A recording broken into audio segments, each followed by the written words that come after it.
Sunday is finally over. A day of huge scoring for all the fantasy studs. Drew Brees went off, LaShawn McCoy was a bum, and Rob Gronkowski was inactive. Right now, I'm losing 108 to 94. However, tomorrow night, the Minnesota Vikings play the New York Giants on Monday Night Football. While right now he has a 14-point lead, I still have my number one running back, Adrian Peterson, to play. Adrian's projected 23 points and is due for a big gain. Plus, the Giants have the 30th ranked run defense. I've surely got week 6 in the bag. So what does all this gibberish mean? In 2 words, fantasy football. The virtual craze is sweeping sports fans across the nation. An interactive competition in which users compete against each other as general managers of virtual teams built from real NFL players. Due to the growth of the internet, fantasy football has vastly increased in popularity, and due to live updates on fantasy scoring statistics, each player can now monitor their teams. An estimated 33.5 million Americans played fantasy football in 2012, a number that is sure to grow. In this speech, I will discuss 3 main areas of fantasy football. 1. The type of league, how it will be scored.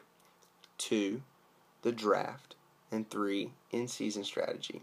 In doing this, the framework behind fantasy football and the entire system will be explained and I will show you how to have a winning season in fantasy football. The first step is assembling a league. This usually consists anywhere of 8 to 14 people, with even-numbered leagues being the most advantageous for bracketing reasons. For example, the league will consist of 10 members. Once the league is finalized, the type of league must be decided. The most popular format by far is head-to-head matchups. Head-to-head matches 2 members against each other for that given week of football. That includes the Thursday night football game, all the Sunday games, and the Monday night football game. In this case, there are 10 members in the league. Therefore, there will be 5 matchups every week. At the end of Monday night, whichever member's team has the most points wins that week. Also, with choosing the type of league, the members must also decide on the scoring format. This one is the most important aspect of fantasy football, for it shapes the rest of the procedures. Scoring refers to how the league will register points. In other words, how the league will score touchdowns, rushing, receiving yards, and even field goals, so on and so forth. Every scenario that can be played out on an NFL field must be translated into points for fantasy football. Let's try an example. If Drew Brees threw for 300 yards and 3 touchdowns and 1 interception, how many points would Drew Brees have? Let's start with his yardage, 300 yards. Most leagues award a quarterback 1 point for every 25 yards of passing. So 300 divided by 25 would equal 12 total points. Drew Brees also threw for 3 touchdowns. Average leagues award quarterbacks 6 points for every touchdown. 6 times 3 would equal 18. 12 plus 18, so far Drew has 30 total points. However, Drew also threw an interception. Most leagues subtract 2 points for every interception thrown. At the end of the day, Drew Brees would have 28 fantasy points. This mathematical scenario takes place for every player on your team, every time they play. The scoring format is the foundation on which your league is based. Once the format is determined, it's time to draft. The draft is the most exciting part of fantasy football because it is time to finally pick your players. The draft usually takes place about 1 to 2 weeks before the actual NFL season begins, and by far is the most fun part of the process. Different methods determine the drafting order. This varies league from league. Everybody might put their name in a hat and have it drawn out, or it might be the reverse order of which it was before last year. However, ultimately, 10 members are placed in order 1 through 10. And now the draft begins. You might hear things such as, "Give me Aaron Rodgers," or "I'll take Ray Rice," or "I think Larry Fitzgerald's going to have a good year. Give me him."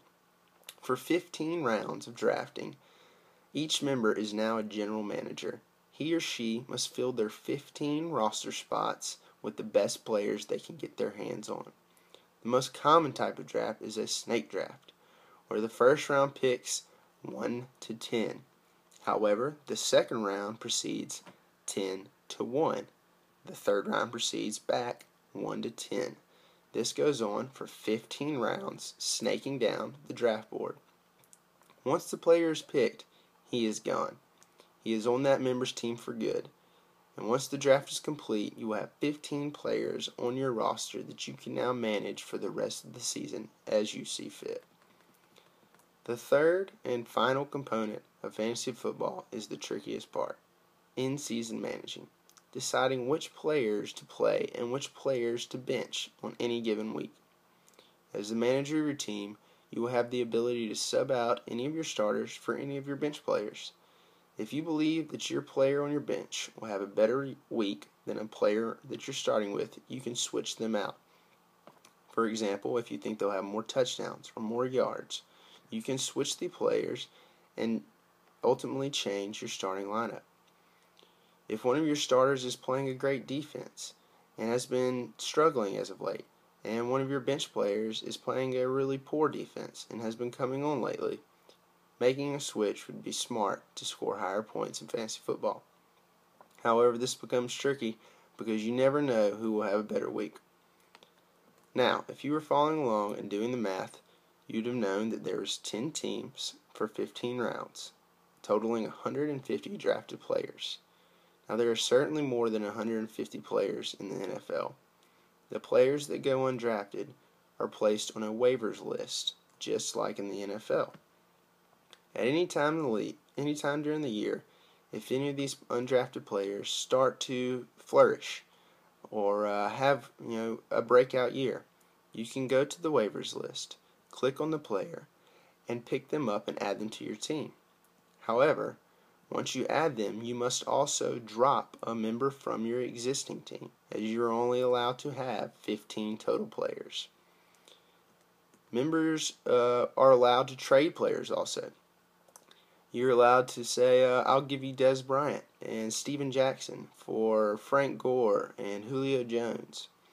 This mishmash of putting players here and dropping players there is the weekly struggle that fantasy football members must undergo to orchestrate a winning season.